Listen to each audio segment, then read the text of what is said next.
Born in the 11th hour, on the 11th day of the 11th month, Shawn Lawler thought 2011 was going to be her best year ever. Just as one better, another one of us went down. Instead, it was her worst. It began in May of last year when her youngest son, Mikey, contracted a rare intestinal bacteria, causing the 15-year-old to suddenly drop 60 pounds. 2 months later in July, just as Mikey started to improve, her oldest son, Anthony's truck caught fire, with him inside. The 18-year-old nearly died and suffered third-degree burns, requiring multiple surgeries and skin grafts. And just 16 days after that, with Anthony still in the hospital, the middle brother, 17-year-old Salvatore, or Salvi, left on his bike for work at the food court in Lakeside Mall.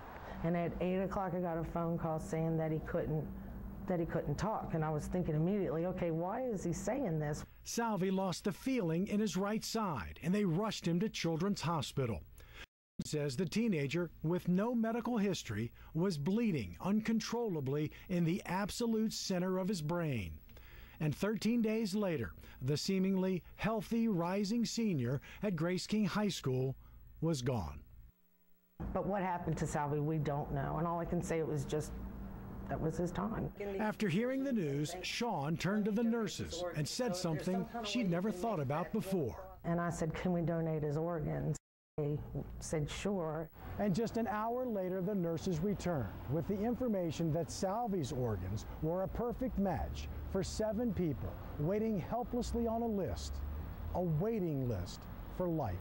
All of a sudden, my entire body just started to shake, and I had goosebumps, and all these tears that I was crying for my son turned to tears of happiness. Shawn says the ability to help others imparts some sort of meaning to Salvi's unexplainable death, and donating his organs to save 7 lives helped her endure burying a child.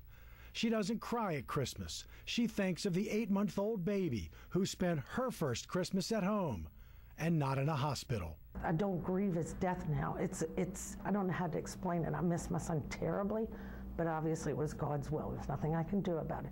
But I don't have that emptiness that I think I would have had had I not had all these people. Shawn has heard from some of those who received Salvi's gift of life, including a letter from a Louisiana woman who says, "I will always be thankful and grateful for such an amazing gift that has changed my life." That also changed Shawn's. I stop people in the stores now and tell them to donate their organs. I mean, it's unbelievable what I feel like a one-woman campaign to try to get everybody to do this.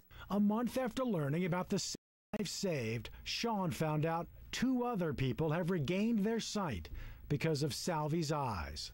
It is not the vision a mother has for a son, but there is peace in the future he donated. Mike Haas, Channel 4 Eyewitness News.